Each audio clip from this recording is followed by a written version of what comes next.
ವೀಕ್ಷಕರೇ ನಮಸ್ಕಾರ. ಗಣೇಶ ಹಬ್ಬದ ವಿಶೇಷ ಕಾರ್ಯಕ್ರಮ ಗಣಪತಿ ಚಿಂತನಕ್ಕೆ ನಿಮಗೆಲ್ಲ ಆತ್ಮೀಯ ಸ್ವಾಗತ.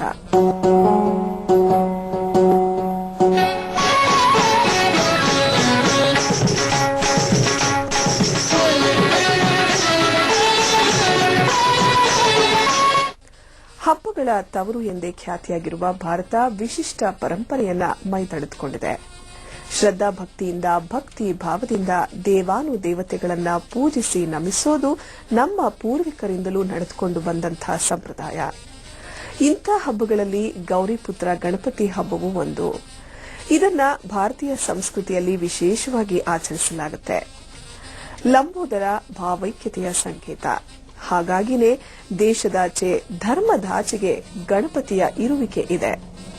ಆತನನ್ನ ದೇವರು ಅಂತಾನೆ ದೂರ ಇಡದೆ ನಮ್ಮ ಜೊತೆಯೇ ಇರುವ ಶಕ್ತಿ ಸ್ವರೂಪಿ ಅಂತ ಭಾವಿಸುವವರು ನಾವು.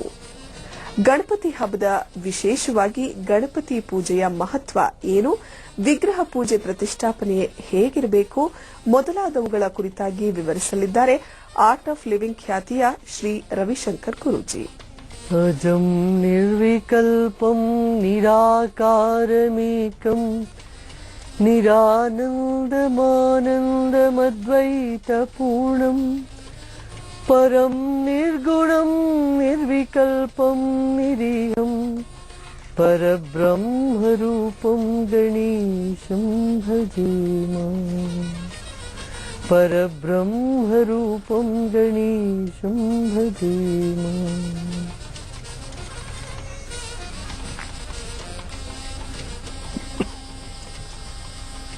ನಿರಾಕಾರನಾಗಿರ್ತಕ್ಕಂಥ ಭಗವಂತನ ನಾವು ಪ್ರಾರ್ಥಿಸಬೇಕು, ಪೂಜಿಸಬೇಕು, ನಮ್ಮ ಭಾವನೆಗಳನ್ನ ಅವನಲ್ಲಿ ತೋಡ್ಕೋಬೇಕು.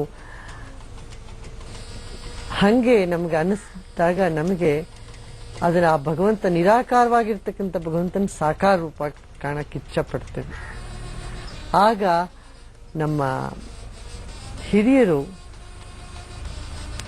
ಅದಕ್ಕೊಂದು ಉಪಾಯನ ಕಲ್ಪಿಸ್ಕೊಟ್ರು. ಅದಕ್ಕೆ ಪೂಜೆ ಅಂತ ಹೇಳ್ತೀವಿ. ಅವಾಗೇನು ಹೇಳ್ತೀವಿ, ನಮ್ಮ ಹೃದಯದಲ್ಲಿ ಇರ್ತಕ್ಕಂಥ ಭಗವಂತನ ನಮ್ಮ ಮುಂದೆ ಒಂದು ಮೂರ್ತಿಯನ್ನು ಮಾಡಿ ಅದರಲ್ಲಿ ಪ್ರಾಣ ಪ್ರತಿಷ್ಠೆ ಅಂತ ಮಾಡ್ತೀವಿ. ಭಗವಂತ ನೀನು ನನ್ನ ಹೃದಯದಲ್ಲಿ ಮತ್ತೆ ಸರ್ವವ್ಯಾಪಿಯಾಗಿರ್ತಕ್ಕಂಥವನು, ಸ್ವಲ್ಪ ಕಾಲದ ಹೊರಗೆ ಈ ಮೂರ್ತಿಯಲ್ಲಿ ನೀನು ಪ್ರತಿಷ್ಠಿತನಾಗು, ಆ ಪ್ರಾಣವನ್ನು ಇದರಲ್ಲಿ ಪ್ರತಿಷ್ಠೆ ಮಾಡ್ತೀನಿ. ನನ್ನ ಪ್ರಾಣ ಭಗವಂತನ ಪ್ರಾಣ, ಸಿದ್ಧಿವಿನಾಯಕನ ಪ್ರಾಣ, ನನ್ನ ಜೀವ ಸಿದ್ಧಿವಿನಾಯಕನ ಜೀವ ಅಂತ ಹೇಳಿ ಅಭೇದವಾದ ಸಂಬಂಧ, ಜೀವ ಮತ್ತೆ ಬ್ರಹ್ಮನ ಅಭೇದವಾದ ಸಂಬಂಧವನ್ನು ಕಲ್ಪಿಸಿಕೊಂಡು ಆ ಪ್ರಾಣ ಶಕ್ತಿಯಿಂದ ಆ ವಿಗ್ರಹದಲ್ಲಿ ಅದನ್ನ ಪ್ರತಿಷ್ಠೆ ಮಾಡ್ತೀವಿ. ಆ ಭಾವನೆಯನ್ನು ಪ್ರತಿಷ್ಠೆ ಮಾಡ್ತೀವಿ. ಮತ್ತೆ ಭಗವಂತ ನಮಗೇನೇನು ಮಾಡಿದಾನೋ ನಾವು ಅದನ್ನೆಲ್ಲ ಅವನಿಗೆ ಮಾಡಕ್ಕೆ ತೋರಿಸ್ತೀವಿ. ಭಗವಂತ ನಮಗೆ ಧಾನ್ಯ ಕೊಟ್ಟಿದ್ದ, ನಾವು ಧಾನ್ಯವನ್ನು ಅವನಿಗೆ ಅರ್ಪಣೆ ಮಾಡ್ತೀವಿ. ಏನೇ ನಮಗೆ ಸಿಕ್ಕಿದೆಯೋ ಅದನ್ನೆಲ್ಲ ಅವನಿಗೆ ಅರ್ಪಣೆ ಮಾಡಿ ನಾವು ಜೀವನವನ್ನು ಸಾರ್ಥಕ ಅಂತ ಭಾವಿಸ್ತಕ್ಕಂಥದಕ್ಕೆ ಪೂಜೆ ಅಂತೀವಿ. ಬಹಳ ಸುಂದರವಾದ ವಿಧಾನ. ಪ್ರಾಣ ಪ್ರತಿಷ್ಠೆ ಮಾಡಿ ಭಗವಂತನ ಆರಾಧಿಸಿ, ಭಗವಂತನ ಆರಾಧದಿಂದ ಭಗವಂತನಿಗೆ ಖುಷಿ ಆಗಲಿ ಅಂತಲ್ಲ, ತೃಪ್ತಿ ಆಗಲಿ ಅಂತಲ್ಲ, ಸಂತೋಷವಾಗ್ಲಿ ಅಂತ, ನಮ್ಮ ಮನಸ್ಸಿಗೆ ತೃಪ್ತಿ ಖುಷಿ ಉಂಟಾಗಲಿ ಅಂತ. ಯಾಕೆಂದ್ರೆ ಪ್ರೇಮದಲ್ಲಿ ಇರ್ತಕ್ಕಂಥ ವ್ಯಕ್ತಿಗೆ, ಆ ಪ್ರೇಮ ಭಾವನೆಯಲ್ಲಿ ಮುಳುಗಿರ್ತಕ್ಕಂಥ ವ್ಯಕ್ತಿಗೆ ಎಷ್ಟು ಮಾಡಿದ್ರೂ ಸಾಲದು ಅನಿಸ್ತದೆ. ಅದು ಎಷ್ಟು ಕೃತಜ್ಞತೆ ಹೇಳಿದ್ರು ಸಾಲದು. ಆ ಕೃತಜ್ಞತೆಯನ್ನು ಅಭಿವ್ಯಕ್ತಪಡಿಸೋಕ್ಕೋಸ್ಕರ ನಾನಾ ಥರದ ಚೇಷ್ಟೆಯನ್ನು ಮಾಡ್ತಾನೆ. ಆ ಪೂಜೆ ಅದರಲ್ಲಿ ಒಂದು ಬಹಳ ಸುಂದರವಾದ ಚೇಷ್ಟೆ ಅಂತ ಅನ್ಬೋದು. ಹೀಗೆ ಪ್ರಾರ್ಥನೆ ಮಾಡಿ ಭಗವಂತನಿಗೆ ಸಮರ್ಪಣೆಯನ್ನೆಲ್ಲ ಮಾಡಿಕೊಂಡು, ನಮ್ಮ ಹೃದಯವನ್ನ, ನಮ್ಮ ಮನಸ್ಸನ್ನ ಸಮರ್ಪಣೆ ಮಾಡಿಕೊಂಡು, ಗಜಾನನನ್ನು ನಾವು ವಿವಿಧ ರೀತಿಯಲ್ಲಿ ಪೂಜಿಸ್ತೇವೆ. ಹಾಗಾಗಿಯೇ ಪೂಜೆಯ ಮೊದಲು ಹಾಗೂ ಕೊನೆ ಹೇಗಿರಬೇಕು, ದೇವರ ಇರುವಿಕೆ, ಮೂರ್ತಿ ಪೂಜೆಯ ರಹಸ್ಯ ಮೊದಲಾದವುಗಳ ಬಗ್ಗೆ ವಿವರಿಸ್ತಾ ಆಧ್ಯಾತ್ಮ ರಹಸ್ಯಗಳ ಕುರಿತಾಗಿ ರವಿಶಂಕರ್ ಗುರೂಜಿ ಏನ್ ಹೇಳ್ತಾರೆ ಅನ್ನೋದನ್ನ ತಿಳಿಯೋಣ. ಕೊನೆಗೇನ್ ಹೇಳ್ತೀವಿ, ಭಗವಂತ ನೀನು ಮತ್ತೆ ಯಥಾಸ್ಥಾನಂ ಪ್ರತಿಷ್ಠಾಪಯಾಮಿ ಅಂತ. ಗಚ್ಚ ಗಚ್ಚ ಸುರಶ್ರೇಷ್ಠ ಸ್ವಸ್ಥಾನಂ, ಹಿಂದೆ ಯಾವ ಸ್ಥಾನದಲ್ಲಿ ನಿದ್ದೆ ಆ ಸ್ಥಾನಕ್ಕೆ ಹೋಗು, ಪುನರಾಗಮನ ಆಯ್ತು, ಮತ್ತೆ ನಿನ್ನ ಅಲ್ಲಿಂದ ಮತ್ತೆ ಆವಾಹನೆ ಮಾಡ್ತೀವಿ ಅಂತ ಹೇಳಿ ಭಗವಂತನ ಮತ್ತೆ ನಮ್ಮ ಹೃದಯದ ಕಮಲಕ್ಕೆ ಆವಾಹನೆ ಮಾಡಿಕೊಂಡು ಕರೆಸ್ಕೊಂಡು ಆ ಮೂರ್ತಿಯನ್ನ ಉತ್ತರದ ಕಡೆ ಕದಲಿಸಿ ಅವಾಗ ಮೂರ್ತಿನ ತಗೊಂಡೋಗಿ ವಿಸರ್ಜನೆ ಮಾಡ್ಬಿಡ್ತೀವಿ. ಎಷ್ಟೋ ಜನಕ್ಕಂತ ಪೂಜೆ ಮಾಡೋದು ದೇವ್ರಂತ ಪೂಜೆ ಮಾಡ್ತೀನಿ, ತಗೊಂಡೋಗಿ ನೀರು ಹಾಕ್ಬಿಡ್ತೀರಾ ಅಂತ ಕೇಳ್ತಾರೆ ಪ್ರಶ್ನೆ. ದೇವರು ಇರೋದು ಮಣ್ಣಿನಲ್ಲ, ಮನಸ್ಸಿನಲ್ಲಿ, ಆತ್ಮನಲ್ಲಿ. ಆ ಆತ್ಮನಲ್ಲಿ ಇರ್ತಕ್ಕಂಥ ದೇವರನ್ನ ಮಣ್ಣಿನ ಮೃತ್ತಿಕೆಯಲ್ಲೂ ಆವಾಹನೆ ಮಾಡಿ ಮತ್ತೆ ಪುನಃ ಆ ಹೃದಯಕ್ಕೆ, ಚೈತನ್ಯಕ್ಕೆ ತೆಗೆದುಕೊಂಡು ಹೋಗೋದು. ಇದು ಜೀವನದ, ಪ್ರಾಣದ, ಆಧ್ಯಾತ್ಮದ ರಹಸ್ಯ. ಹೇಗೆ ನಾವು ಅವ್ಯಕ್ತರಾಗಿದ್ವು, ವ್ಯಕ್ತವಾಗಿ ಶರೀರ ತಗೊಂಡು ಬಂದಿದ್ದೀವಿ, ಮತ್ತೆ ಅವ್ಯಕ್ತವಾಗಿ ಹೋಗ್ತೇವೆ. ನಮ್ಮ ಆತ್ಮ, ನಮ್ಮ ಚೈತನ್ಯ ಅವಿನಾಶಿ ಆಗಿದ್ರು ಕೂಡ ಸ್ವಲ್ಪ ಕಾಲ ನಾವು ಶರೀರದಲ್ಲಿ ವ್ಯಕ್ತವಾಗ್ತೀವಿ.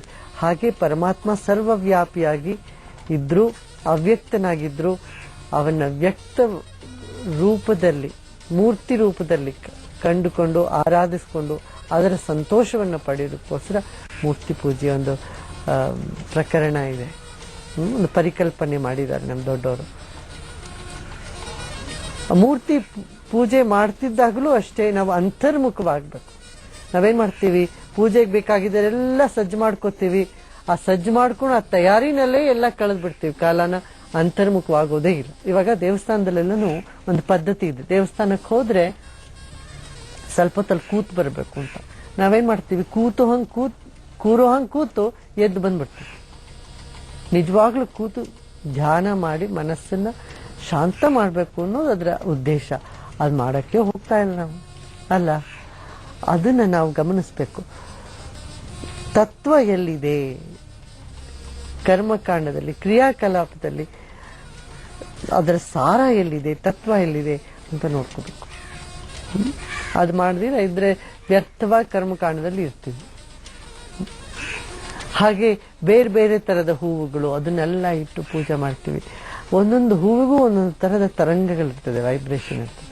ಹಾಗೆ ಆರತಿ ಇರ್ತೀವಿ. ನಮ್ಮ ಜೀವನದ ಜ್ಯೋತಿ ಭಗವಂತ ಯಾವಾಗಲೂ ನಿನ್ನ ಸುತ್ತಿ ಸುತ್ತಿ ಬರ್ತಾ ಇರಲಿ, ನಿನ್ನಿಂದ ಅಗಲದೇ ಇರಲಿ ಅಂತ ಅನ್ನೋದನ್ನು ಒಂದು ಭಾವನೆ. ಅದರಿಂದ ಮೂರ್ತಿ ಪೂಜೆಯನ್ನ ಅಲ್ಲಗಳಿ ಕುಡಿದು ಅದರಲ್ಲಿ ವೈಜ್ಞಾನಿಕವಾದ ರಹಸ್ಯ ಇದೆ. ಜೀವನದಲ್ಲಿ ಉತ್ಸವವನ್ನು ಉಂಟು ಮಾಡ್ತಾರೆ. ಆದ್ರೆ ಅಲ್ಲೇ ಬಿಡ್ಕೊಡ್ದು ಅಲ್ಲಿಂದ ಮುಂದೆ ಹೋಗಿ ಅಧ್ಯಾತ್ಮ ತತ್ವವನ್ನ ಗ್ರಹಿಸ್ಬೇಕು. ಜೀವನ ಅದರ ಸಾರವನ್ನು ಗ್ರಹಿಸ್ಬೇಕು. ನೋಡಿಪ್ಪ, ಕರ್ಮಕಾಂಡ ಇಲ್ದಿರ ಆಗೋದೇ ಇಲ್ಲ. ಜನಕ್ಕೆ ಕರ್ಮಕಾಂಡ ಬೇಕೇ ಬೇಕಾಗ್ತದೆ. ಈ ಕೆಲವರು ಮಾತ್ರ ಅದರಿಂದ ಮೇಲೆ ಏಳ್ಲಿಕ್ಕೆ ಸಾಧ್ಯವಾಗ್ತದೆ. ಮಿಕ್ದವ್ರಿಗೆ ಸ್ವಲ್ಪ ಮಟ್ಟಿಗಾದ್ರೂ ಏನಾದ್ರೂ ಒಂದು ಸ್ವಲ್ಪ ಕರ್ಮಕಾಂಡ ಮಾಡ್ತಾ ಇದ್ರೆ ಅದು ಮನಸ್ಸಿಗೆ ಸ್ವಲ್ಪ ತೃಪ್ತಿ ತಂದು ಕೊಡ್ತದೆ. ಅದಕ್ಕೆ ಈ ಮೂರ್ತಿ ಪೂಜೆ ಏನಿದೆ ಒಂದು ಸುಂದರವಾದ ಕರ್ಮ. ಹಾಗಿಲ್ಲದೆ ನೋಡಿ, ಮನುಷ್ಯ ಕ್ರಿಯಾಕಲಾಪ ಇಲ್ದಿರ ಇರಕ್ಕೆ ಸಾಧ್ಯನೇ ಇರಲ್ಲ. ಒಂದು ಉತ್ಸವ ಅಂತಂದ್ರೆ ಹೂಗಳು ತರ್ತೀವಿ, ಹಣ್ಣು ತರ್ತೀವಿ, ಜನಗಳನ್ನ ಕರಿತೀವಿ, ಅಲಂಕಾರ ಮಾಡ್ತೀವಿ, ಒಂದು ಸಂಭ್ರಮವಾದ ವಾತಾವರಣ ಉಂಟು ಮಾಡ್ತೀವಿ. ಅದಕ್ಕೆ ಪೂಜೆಯು ಒಂದು ಬಹಳ ಮುಖ್ಯವಾದ ಅಂಗವಾಗಿದೆ. ಪೂಜೆ ಮಾಡೋದ್ರ ಜೊತೆಗೆ ಜನಗಳ ಸೇವೆನೂ ಮಾಡಬೇಕು. ಎಲ್ಲರಲ್ಲೂ ಮೈತ್ರಿ, ಅವ್ರ ಸೌಹಾರ್ದವನ್ನು ಬೆಳೆಸ್ಕೋಬೇಕು. ಅದು ಪ್ರಸಾದ. ಅದಕ್ಕೆ ಹೇಳಿದ್ರೆ ಕಾಯ ಪ್ರಸಾದ, ಇನ್ನ ಪ್ರಾಣ ಪ್ರಸಾದ, ಸಮಯ ಪ್ರಸಾದ, ಜೀವನ ಎಲ್ಲವೂ ಪ್ರಸಾದ ಅಂತ ಭಾವನೆ ಬರ್ಕೊಂಡು ಅದು ನಿಜವಾದ ಭಕ್ತಿ.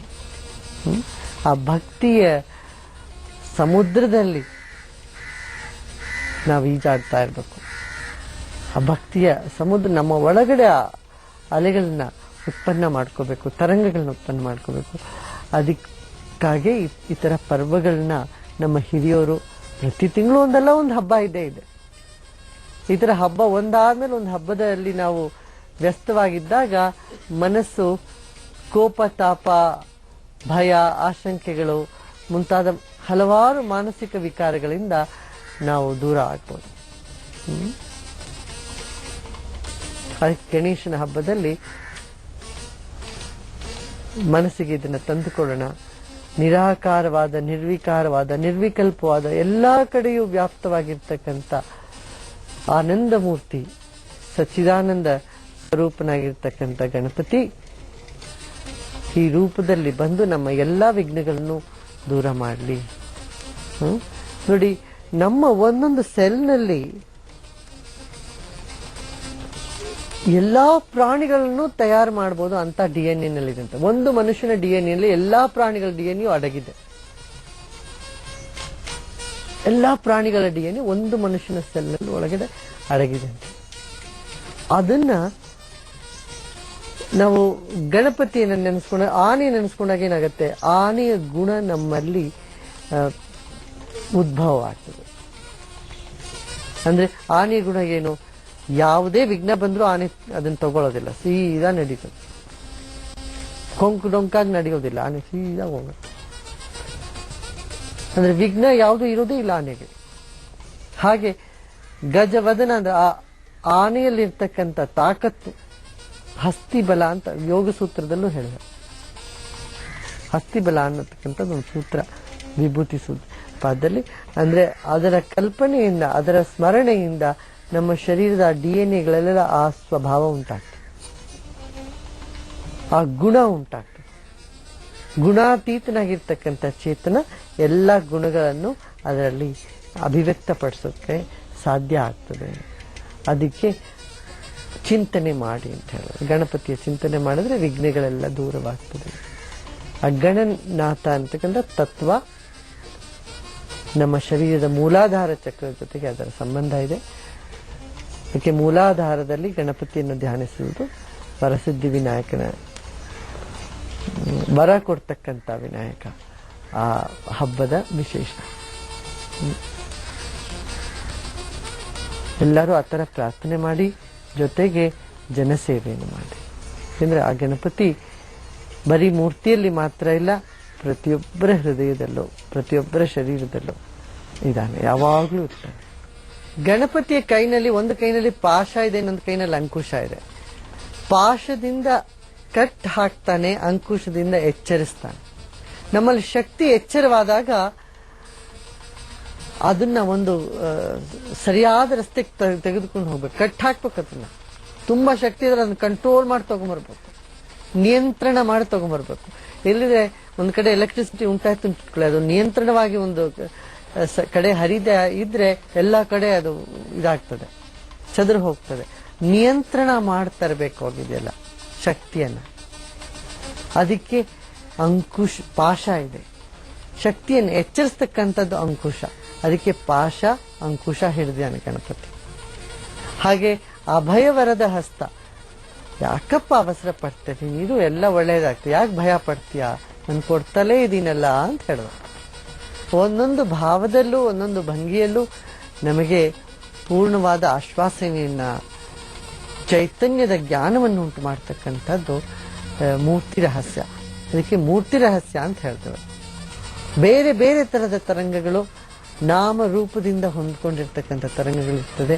ಅವೆಲ್ಲ ತರಂಗಗಳು ಸೇರಿ ಅದೇ ಪರಬ್ರಹ್ಮ ಸ್ವರೂಪ. ಅದಕ್ಕೆ ಪರಬ್ರಹ್ಮ ರೂಪಂ ಗಣೇಶಂ ಭಜೇಮ ಹೇಳು. ಸೊ ಎಲ್ಲರೂ ಆ ಪರಬ್ರಹ್ಮ ಸ್ವರೂಪನಾದ ಭಗವಂತನ, ಗಣಪತಿಯನ್ನ ನೆನೆಸ್ಕೊಂಡು ಮನಸ್ಸಿನಲ್ಲಿ ನಿಮ್ಮ ಎಲ್ಲ ಕಷ್ಟಗಳನ್ನು, ಎಲ್ಲ ತೊಂದರೆಗಳನ್ನು ಆ ಪಾದಾರವಿಂದದಲ್ಲಿ ಸಮರ್ಪಣೆ ಮಾಡಿ ನಿಶ್ಚಿಂತರಾದ್ರೇನೆ ಹಬ್ಬ ಆಚರಿಸಿದ್ವು ಅಂತ ಅನ್ಕೋಬೇಕು.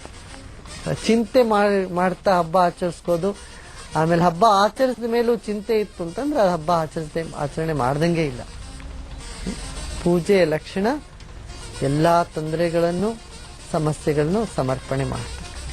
ಹಾಗೆ ಮಾಡಿ ಎಲ್ಲರೂ ಜೀವನದಲ್ಲಿ ಯಾವ ಅಡಚಣೆಯೂ ಇಲ್ಲ ಅಂತ ಭಾವಿಸಿ, ಯಾಕೆ ಭಗವಂತ ಇದ್ದಾನೆ ನಿಮ್ ಜೊತೆ ಅಂತ ಭಾವಿಸಿ ಮುಂದುವರಿತಾ ಹೋಗಿ.